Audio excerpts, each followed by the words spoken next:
What are the most important SEO tips for the current state of SEO? That's a question that a whole lot of people have, primarily because of the major changes Google has made, the Google Penguin and Panda updates over the past couple of years. Particularly about a year ago is when the biggest change that I saw with my own websites happened, and that's when they changed the how they look at anchor text, and they started wanting more natural anchor text. And that's our first point right here, which we'll get into.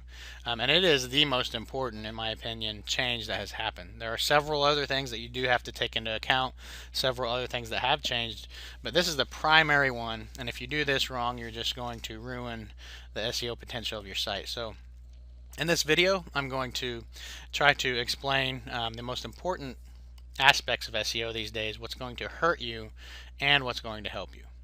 Alright, so as you can see here, natural anchor text and distribution, links from diverse trusted sites, on-page factors that are important, and frequent updates and regular promotion.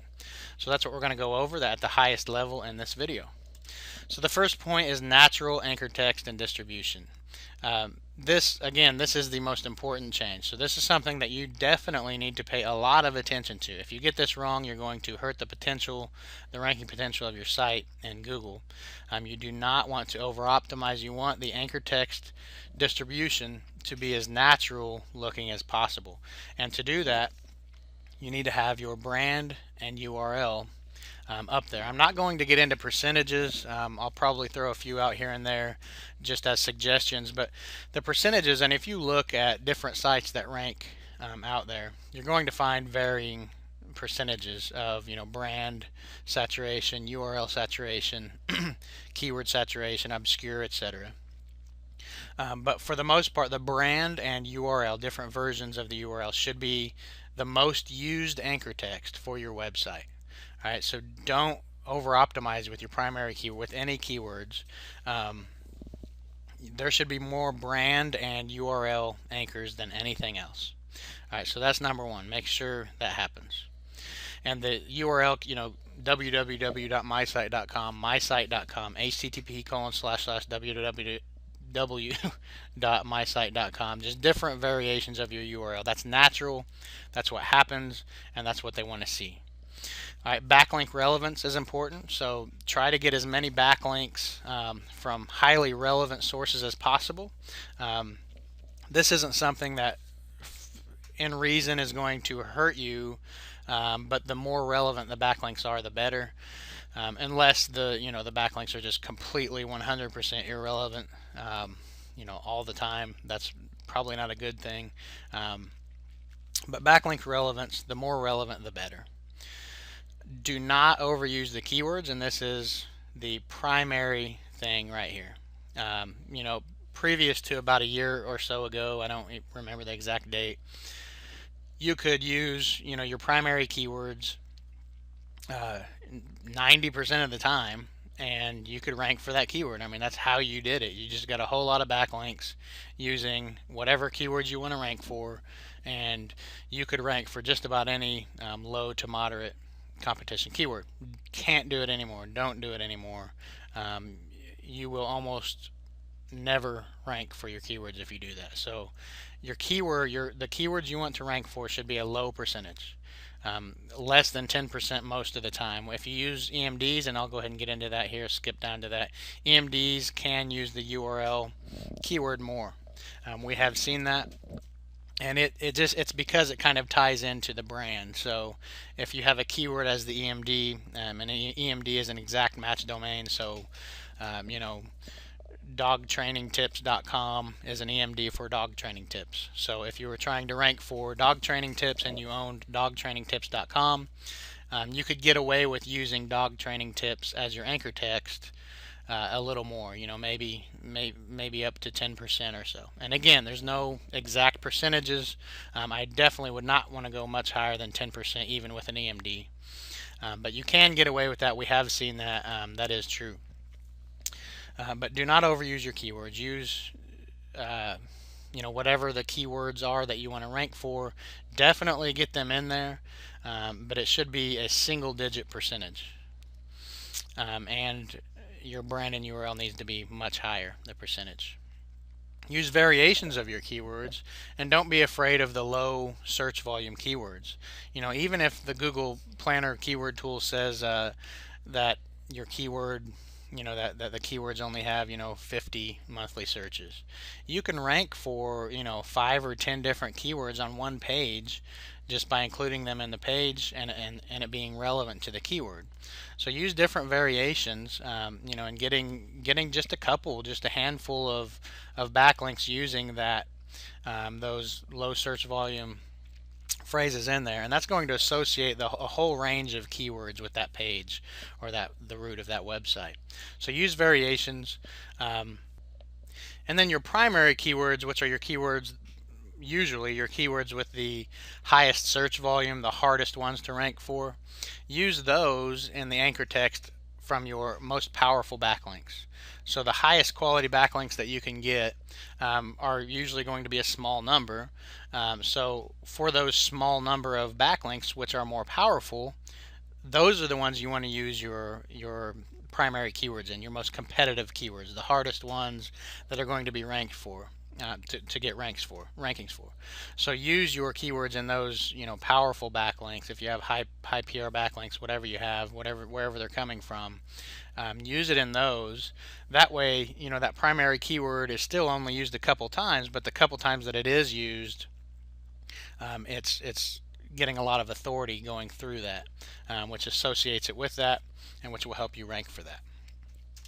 Alright, so links from diverse trusted sites. Stay away from low quality sites. Now, it's very important to understand what a low quality site is.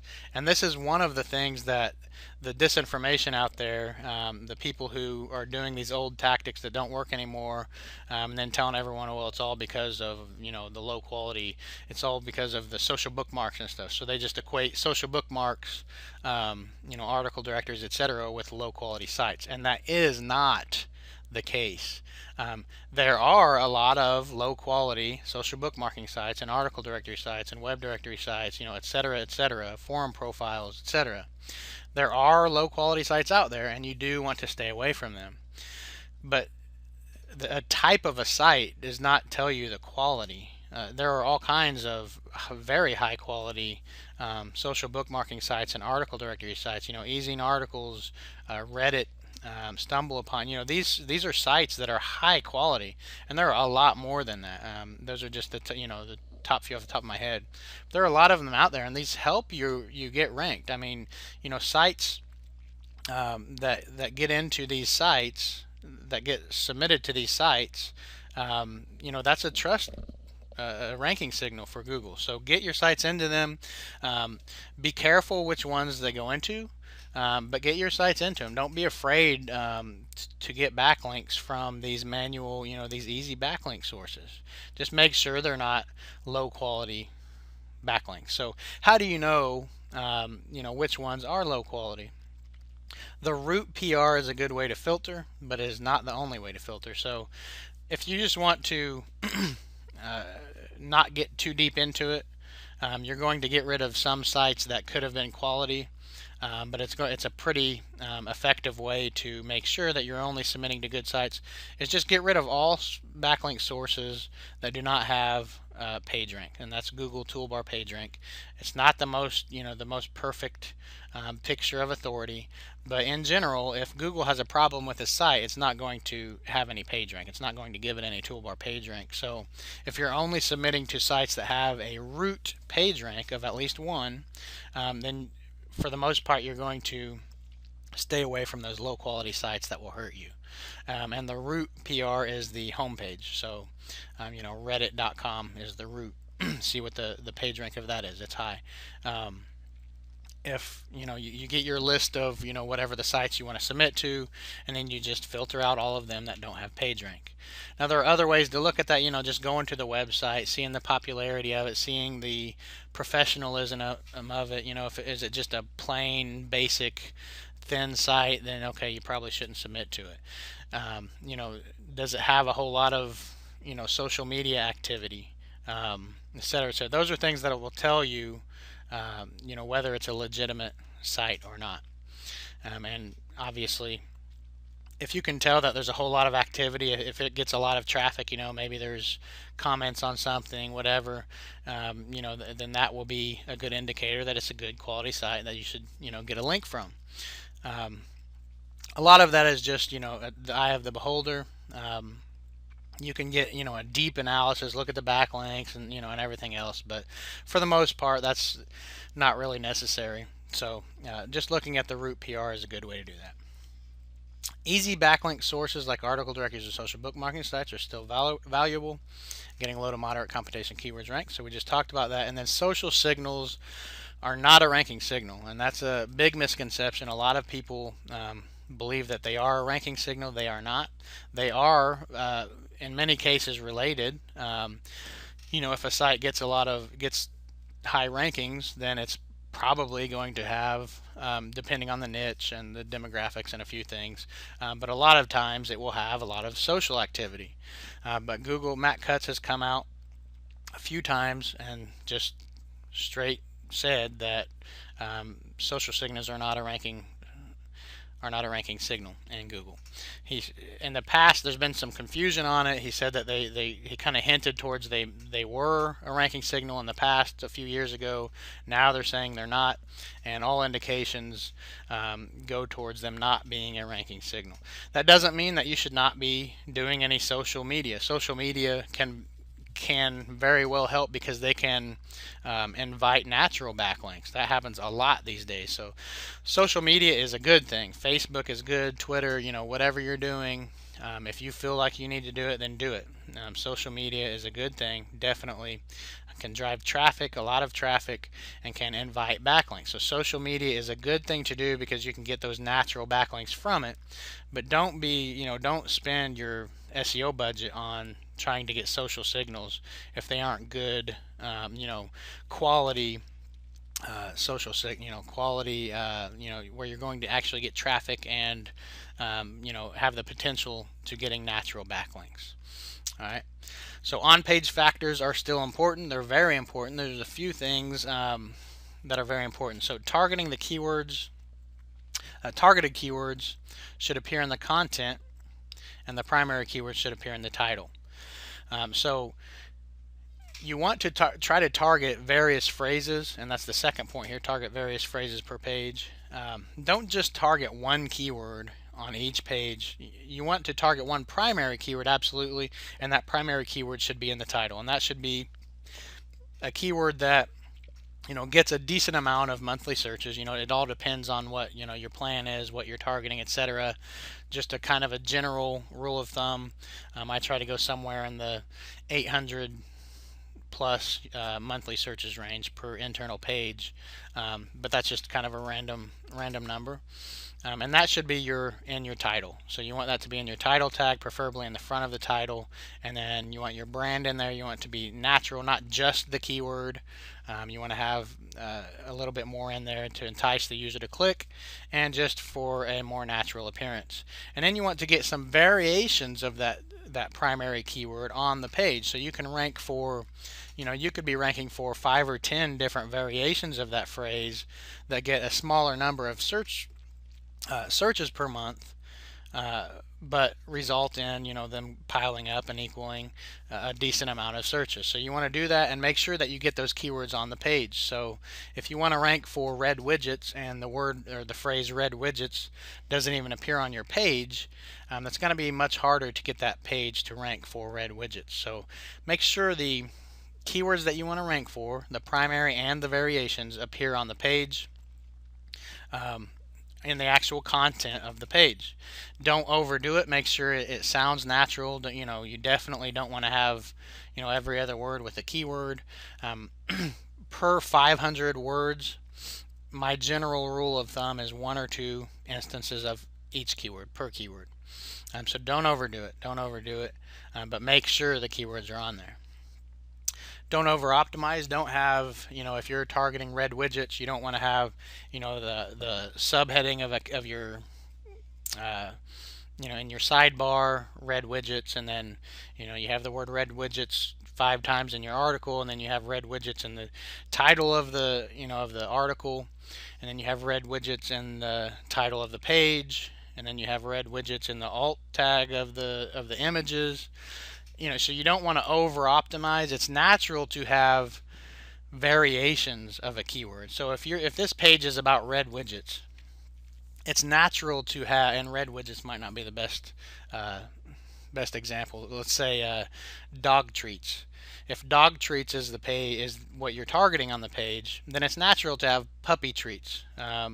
Natural puppy treats, affordable puppy. Just affordable puppy snacks. Different variations of that keyword is natural. So you don't want to eliminate all the variations and target only one specific keyword, because that is artificial looking, and in many cases that will hurt you. So use variations of your keywords on your pages. Not only is it going to keep your page from being seen as artificial to Google, but it's going to help you to rank for these different variations of the keywords. And I always like to do a little keyword research for those phrases and try to get phrases that actually have a little bit of search volume. So if I am going to rank for these phrases, I'm at least going to get a little bit of search volume from that, and again, that can add up. The definition of quality content depends on the judge of it. So Google cannot and does not manually view every page on the internet. And that's another big thing that a lot of people don't understand. They think that Google, they have manual reviewers, so if my articles aren't just awesome, then they're never going to rank. That's not true. There are millions of pages out there on the internet, and Google absolutely does not and cannot review every single one of them with a human. In most cases, your content is never going to be seen by a Google reviewer. That doesn't mean just go out and throw slop content out there. The better your content is, the quality of it, the better.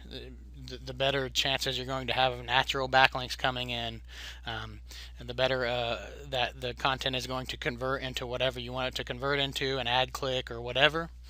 So quality content does matter. It is important. It is good, but don't think that you can't get a page ranked unless you have handwritten, perfect content that's going to just blow someone's mind. You can have content out there. The content doesn't even have to be 100% unique. You want your content to be unique. You don't want it to be copied. Definitely, if your site's full of copied content, if it's completely copied, you're not going to rank at all, most likely. But you can have, a certain percentage of your articles can be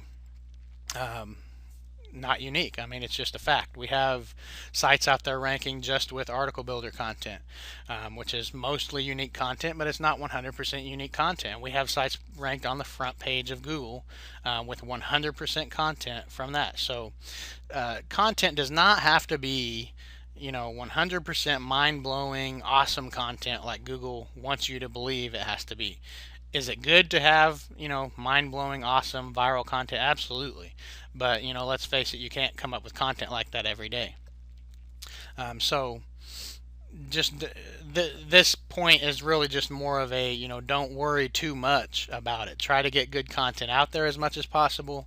But if you can't, in this particular niche or whatever, then don't worry about that. You can still get a page ranked. Frequent updates and regular promotion. Update every week or so with new content. That's my general rule of thumb. And again, that's kind of a broad suggestion. There are sites that rank that haven't been updated for months. It does look like it's looked at much more these days that a page, that a site needs to be updated fairly regularly to hold a ranking, especially if it's a good keyword, a keyword with a lot of search volume, with a lot of competition. So it is a sign of legitimacy. But another thing is, the more content you have, the more potential rankings you have. So you want to keep producing content. The more content you have, the more rankings.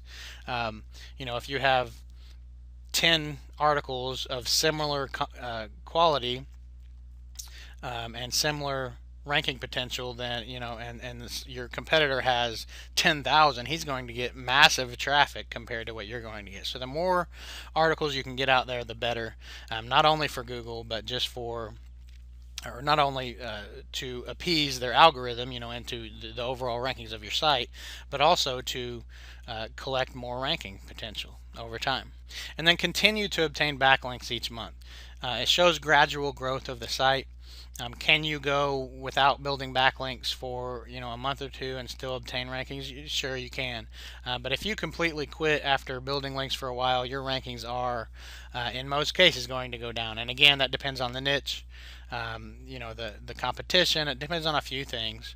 Um, can you continue to rank for a long period of time without it? Yes. In many cases, you will not, though. So it is important to continue to build backlinks over time. It shows gradual growth, and it's just a good thing. I mean, you want to obtain those rankings and continue to obtain more rankings.